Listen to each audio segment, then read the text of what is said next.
Hello team. ரூ. 15க்கும் குறைவாக இருக்கிற பென்னி லெவல் ஒரு small cap stock next over of பீரியடில் 150% மேலே நமக்கு லாபம் தர வாய்ப்பு இருக்குதுன்னு சொன்னால் உங்களால் நம்ப முடியுதா? Yes, strong growth and excellent fundamental இருக்கிற ஒரு சூப்பரான ஸ்டாக் பற்றி தான் இந்த வீடியோவில் நம்ம இன்டெப்த்தான ஃபண்டமெண்டல் அனலைசிஸ் பண்ண போகிறோம். இந்த மாதிரி யூஸ்ஃபுல் வீடியோஸை கொடுக்குற நம்ம சேனலை நீங்கள் இன்னும் சப்ஸ்கிரைப் பண்ணாமல் இருந்தீங்க அப்படின்னா மறக்காமல் சப்ஸ்கிரைப் பண்ணிவிட்டு இந்த வீடியோ உங்களுக்கு பயனுள்ளதாக இருக்குன்னு தோணுச்சுன்னா மறக்காமல் வீடியோவை லைக்கும் பண்ணிக்கோங்க. வாங்க இப்போ நம்ம வீடியோக்குள்ளே போகலாம். ஸ்டாக்கோட நேம் ஈஸி ட்ரிப் பிளானர்ஸ். இப்போது இங்கே பார்க்குற இந்த சார்ட் பார்த்தீங்கன்னாலே உங்களுக்கு தெரிஞ்சிருக்கும்.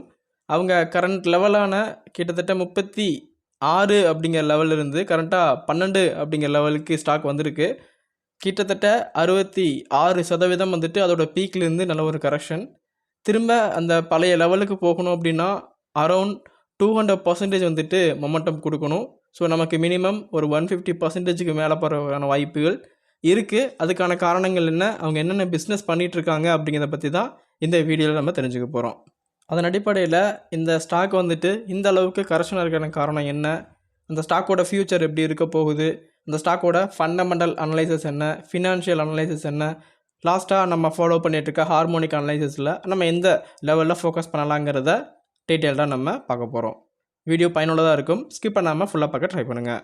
கம்பெனி பொறுத்தளவுக்கும் ட்ராவல் ரிலேட்டடான ப்ராடக்ட்ஸ் அண்ட் சர்வீசஸ் தான் வந்துட்டு கொடுத்துட்ருக்காங்க. ஈஸி மை ட்ரிப் அப்படிங்கிற பிராண்ட் நேமுக்கு கீழே airline tickets, hotels and holiday packages, rail tickets, bus ticket, taxi arrangements, அந்த மாதிரி பல வேல்யூ ஆடட் சர்வீசஸை ப்ரொவைட் பண்ணிகிட்டு இருக்காங்க.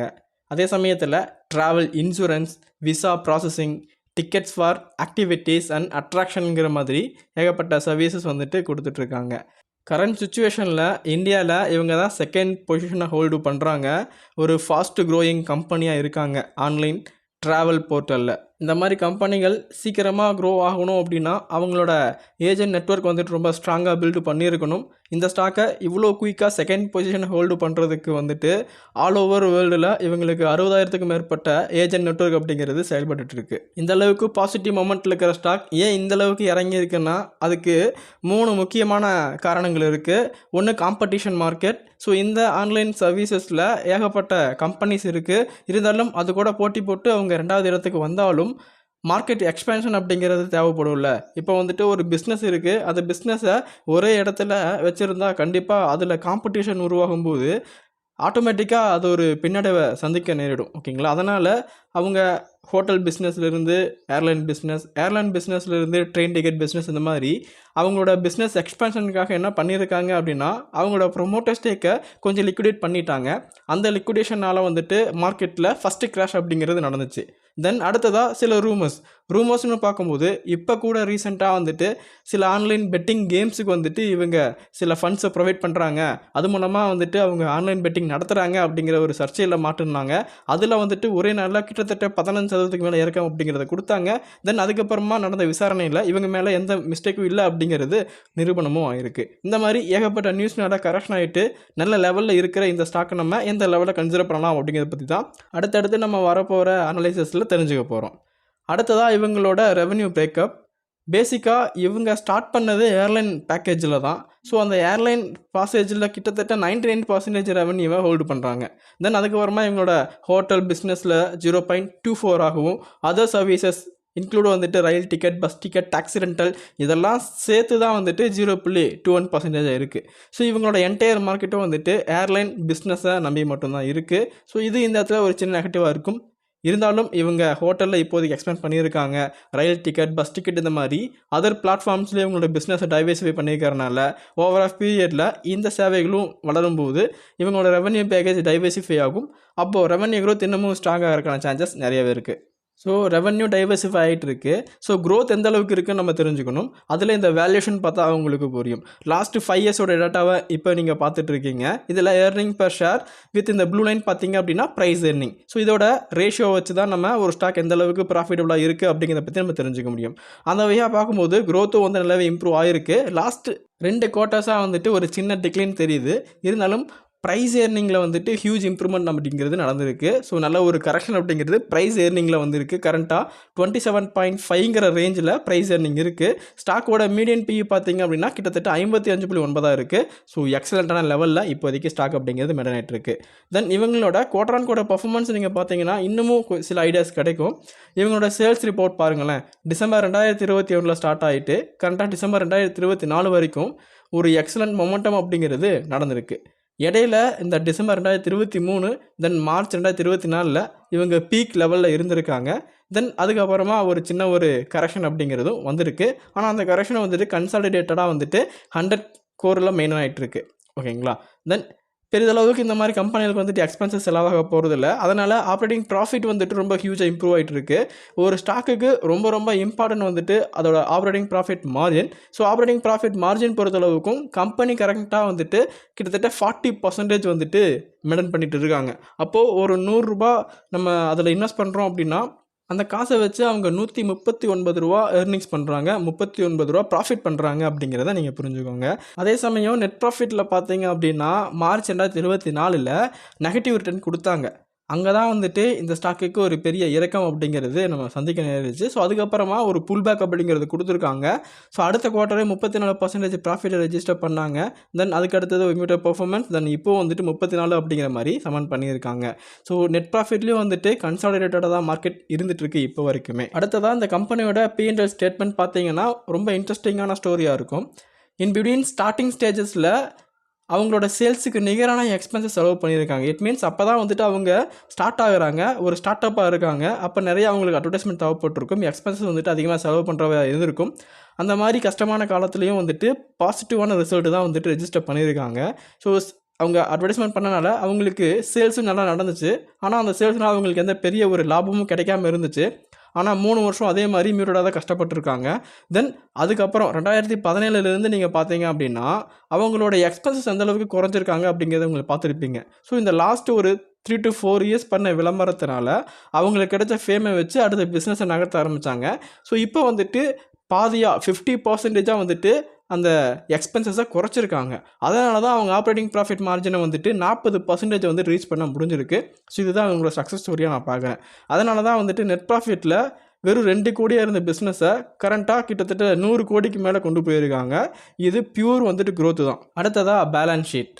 பேலன்ஸ் ஷீட்டில் நம்ம முதல்ல போக வேண்டிய இடம் எங்கே அப்படின்னு பார்த்தீங்கன்னா அந்த கம்பெனியோட பாரோயிங்ஸ் தாங்க. ஸோ பாரோயிங்ஸ் எந்த அளவுக்கு ஒரு கம்பெனியில் குறைவாக இருக்கோ அந்தளவுக்கு நம்ம சேஃபர் சைடாக இருக்கோம் அப்படிங்கிறது தான் டைரக்ட் மீனிங். ஸோ அந்த வகையில் பார்க்கும்போது கம்பெனியில் 0 டெப்ட் இருக்குது. இது ஒரு நல்ல கம்பெனி அப்படிங்கிறது எந்த விதமான டவுட்டும் கிடையாது.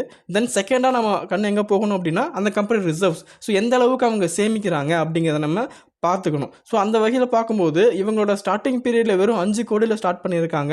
கரண்ட்டாக ரிசர்வ்ஸ் கிட்டத்தட்ட 527 கோடியாக வளர்ந்துருக்கு. இதுவும் பியூரான க்ரோத்து தாங்க. தென் அடுத்ததாக நம்ம இதில் பார்க்க வேண்டியது இன்வெஸ்ட்மெண்ட்ஸ். அடுத்ததாக இவங்க எதை நோக்கி நகர்றாங்க, இவங்க ஃபியூச்சர் வந்துட்டு கொண்டு போகிறாங்களா அப்படிங்கிறத நம்ம அங்கே தான் பார்க்க முடியும். ஸோ இப்போவும் கரண்ட்டாக வந்துட்டு 134 கோடி இன்வெஸ்ட் பண்ணியிருக்காங்க. ஏஐ டெக்னாலஜியில் வந்துட்டு அதை இன்வெஸ்ட் பண்ணியிருக்காங்க அப்படிங்கிற மாதிரி நமக்கு தகவல் கிடச்சிருக்கு. ஸோ இதுவும் வந்துட்டு பியூராக ஒரு ஃபியூச்சர் நோக்கி நகர்ந்துட்டு இருக்காங்க அப்படிங்கிற நமக்கு கிளியராக புரியுது. ஸோ கம்பெனி ஃபினான்ஷியலாக வந்துட்டு ரொம்ப ஸ்ட்ராங்காக இருக்காங்க. Quarter on quarter performance and profit and loss then balance ஷீட்டில் அதுதான் நமக்கு கிளியராக புரியுது. ஃபண்டமெண்டலாக நீங்கள் பார்த்தீங்க அப்படின்னா மார்க்கெட் கேபிட்டல் அரௌண்ட் 4300 கோடிக்கு மேலே மெயின்டைன் பண்ணுறாங்க. ஒரு ஸ்மால் கேப் கம்பெனிங்கிறத முன்னாடியே உங்களுக்கு நான் சொன்னேன்.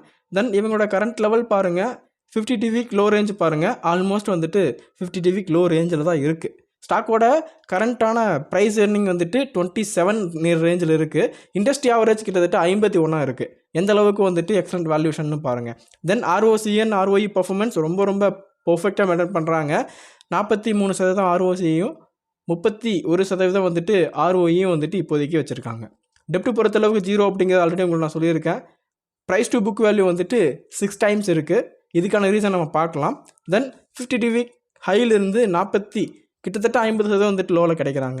சேல்ஸ் க்ரோத் லாஸ்ட் 3 இயர்ஸில் 50% மேலே மெயின்டைன் பண்ணுறாங்க. ப்ராஃபிட் க்ரோத் வந்துட்டு கிட்டத்தட்ட 40% கிட்ட மெயின்டைன் பண்ணிகிட்டு இருக்காங்க. இதில் பெக் ரேஷியோ வந்துட்டு 0.5. ஸோ நம்ம ஃபாலோ பண்ணுற கிரிட்டீரியா வந்துட்டு பிலோ 1 நமக்கு ரொம்ப பெட்டர் ஸ்டாக். ஸோ அதான் வந்துட்டு இப்போதைக்கு மெயின்டைன் பண்ணிகிட்டு இருக்காங்க. இந்த அளவுக்கு ஒரு எக்ஸலண்ட்டான வேல்யூவேஷன் இருக்கிறனால கரண்ட்டாக வந்துட்டு கிட்டத்தட்ட ஒரு 6 times ஆஃப் புக் வேல்யூவில் வந்துட்டு ட்ரேட் ஆகிட்டு இருக்காங்க. இந்த எக்ஸலண்ட்டான வேல்யூவேஷனை பார்க்கும்போது இது எனக்கு ஓவர் வேல்யூடு ஸ்டாக் மாதிரி பர்டிகுலராக தெரியலை அப்படிங்கிறது தான் டேரெக்டான மீனிங்.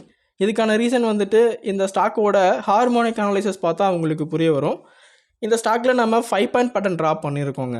5 பாயிண்ட் பேட்டர்னு பார்க்கும்போது மந்த்லி டைம் ஃப்ரேமில் நம்ம லாங் பீரியடில் ட்ராப் பண்ணியிருக்கோம்.